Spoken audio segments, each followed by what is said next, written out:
പറയുന്നത് ഒരു 10 മാർക്കിന് ചോദിക്കുകയാണെങ്കിൽ എന്താണ് ലേണിംഗ് എന്ന് എഴുതുക, അതിൻ്റെ മീനിങ് എഴുതുക, ഈ പറഞ്ഞ ഡെഫിനിഷൻസ് എല്ലാം എഴുതുക.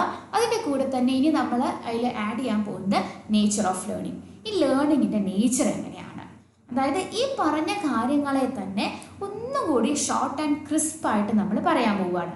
നോക്കിക്കേ, learning is adaption or adjustment. അതായത് നമ്മളിപ്പോൾ ഏതെങ്കിലും ഒരു സിറ്റുവേഷനെ എങ്ങനെ അഡാപ്റ്റ് ചെയ്യുന്നു, അല്ലെങ്കിൽ ആ സിറ്റുവേഷനുമായിട്ട് എങ്ങനെ അഡ്ജസ്റ്റ് ചെയ്ത് പോകുന്നു, അതിനെയാണ് നമ്മൾ ലേണിംഗ് എന്ന് പറയുന്നത്. Then learning is improvement. പറയേണ്ട ആവശ്യമില്ലല്ലോ, നമ്മൾ പുതിയതായിട്ട് ഒരു കാര്യം പഠിക്കുന്ന സമയത്ത് നമ്മുടെ പേഴ്സണൽ ഡെവലപ്മെൻ്റ് ആണ് അവിടെ നടക്കുന്നത്. നമ്മളും എന്ത് ചെയ്യാണ്, അവിടെ ഇംപ്രൂവ് ചെയ്യാണ്. Then learning is active. ഞാൻ പറഞ്ഞു, പാസീവായിട്ട് ഉറങ്ങി തൂങ്ങിയിരിക്കുന്ന ഒരാൾക്ക് ഒരു പുതിയ കാര്യം പഠിക്കാൻ പറ്റില്ല. എങ്ങനെ ഉറങ്ങാം എന്നുള്ളത് പഠിക്കണമെങ്കിൽ പോലും നമ്മൾ ആക്റ്റീവ് ആയിരിക്കണം. സോ ആക്റ്റീവ് അല്ലാത്ത സമയത്ത് നമുക്ക് പ്രത്യേകിച്ച് അങ്ങനെ ഒന്നും പഠിക്കാനില്ല. അതുകൊണ്ട് തന്നെ ലേണിംഗ് എന്ന് പറയുന്നത് ആക്റ്റീവാണ്. Okay, then learning is goal directed. Already ഞാൻ പറഞ്ഞു, ഏതൊരു കാര്യം നമ്മൾ പഠിക്കുകയാണെങ്കിലും അതൊരു ഗോളിന് ബേസ് ചെയ്തിട്ടായിരിക്കും. പിന്നെ learning is universal and continuous. ഞാൻ പറയട്ടെ, അതായത് നമ്മളിപ്പോൾ 5 വയസ്സാകുമ്പോൾ 1ാം ക്ലാസ് പോകുന്നുണ്ട്, അല്ലെങ്കിൽ PG ഒരു 10-24 വയസ്സൊക്കെ ആകുമ്പോഴേക്കും PG കഴിഞ്ഞ് ഇറങ്ങുന്നുണ്ട്. ആ ഒരു പ്രായത്തിൽ മാത്രമാണോ നമ്മൾ പഠിക്കുന്നത്?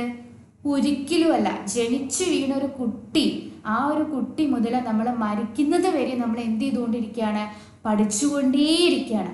അത് ഫോർമൽ ആവാം, അല്ലെങ്കിൽ എന്താ പറയുക, ഇൻഫോർമൽ ആയിരിക്കാം. ബട്ട് സ്റ്റിൽ നമ്മുടെ ലൈഫ് ലോങ് നമ്മൾ പഠിച്ചുകൊണ്ടേയിരിക്കുകയാണ്. ഏതൊരു പുതിയ കാര്യവും നമ്മൾ പഠിച്ചുകൊണ്ടിരിക്കുകയാണ്. So it is a continuous process. Then learning എന്ന് പറയുന്നത് കണ്ടിന്യൂസ് മാത്രമല്ല, യൂണിവേഴ്സൽ ആണ്. നമ്മൾ മനുഷ്യന്മാർ മാത്രമാണോ പഠിക്കുന്നത്? അല്ല, ഈ ലോകത്ത് ഉള്ള സകല ജീവജാലങ്ങളും പഠിച്ചുകൊണ്ടിരിക്കുകയാണ്. ഇപ്പോൾ ഫോർ എക്സാമ്പിൾ, ഒരു ചെടി നമ്മൾ കുറച്ച് വെള്ളം കിട്ടാത്ത സ്ഥലത്ത് ഒരു ചെടീനെ കൊണ്ടുവച്ചു. അപ്പോൾ അതിൻ്റെ വേര് എന്ത് ചെയ്യും? വെള്ളം തേടി പോവും, അല്ലേ? സോ ആ ചെടീനെ സംബന്ധിച്ച് വെള്ളം തേടി പോവുക എന്ന് പറയുന്നത് it's A kind of learning. അത് മാത്രമല്ല, അപ്പോൾ പൂച്ചകളായിക്കോട്ടെ, അല്ലെങ്കിൽ പട്ടി പൂച്ച, ഏതൊരു ജീവജാലം എടുത്താലും അവരെന്ത് ചെയ്യുന്നുണ്ട്? അവരും ലേൺ ചെയ്തുകൊണ്ടേയിരിക്കുന്നുണ്ട്. So we can see that learning is a universal and continuous process. Okay, then learning is organising experience. അതായത് അതും ഞാൻ പറഞ്ഞു കഴിഞ്ഞു, നമുക്ക് കിട്ടുന്ന എക്സ്പീരിയൻസിൽ നിന്നും എന്തൊക്കെയാണ് നമുക്ക് അതിന് കിട്ടുന്നത്, അതിനെയൊക്കെ ഓർഗനൈസ് ചെയ്തിട്ട് അത് ഭാവിയിലേക്ക് അപ്ലൈ ചെയ്യാം. So it is A kind of organisation of new experiences എന്ന് നമുക്ക് പറയാൻ പറ്റും. അതേപോലെ തന്നെ ലേണിംഗ് ബ്രിങ്സ് ബിഹേവിയറൽ ചേഞ്ചസ്. നമ്മൾ ഇപ്പോൾ ഏതൊരു പുതിയ കാര്യം പഠിച്ചാലും അതിനനുസരിച്ച് നമ്മുടെ ക്യാരക്ടറും ചിലപ്പോൾ മാറിക്കൊണ്ടേയിരിക്കും. ഇപ്പോൾ നമുക്കൊരു എക്സ്പീരിയൻസ്, നമ്മൾ പറയും, എനിക്ക് അന്ന് അങ്ങനെ ഒരു എക്സ്പീരിയൻസ് കൊണ്ട് ഉണ്ടായത് ഞാനിപ്പോൾ ഇന്ന് ഇങ്ങനെയായി എന്ന് നമ്മൾ പറയാറുണ്ട്, അല്ലേ? ഒരു ബാഡ് എക്സ്പീരിയൻസ് ഉണ്ടായി, പക്ഷെ ഞാൻ അതിന് ഒരുപാട് കാര്യങ്ങൾ നമ്മൾ പഠിച്ചു, അങ്ങനെയൊക്കെ നമ്മൾ പറയാറുണ്ട്, അല്ലേ?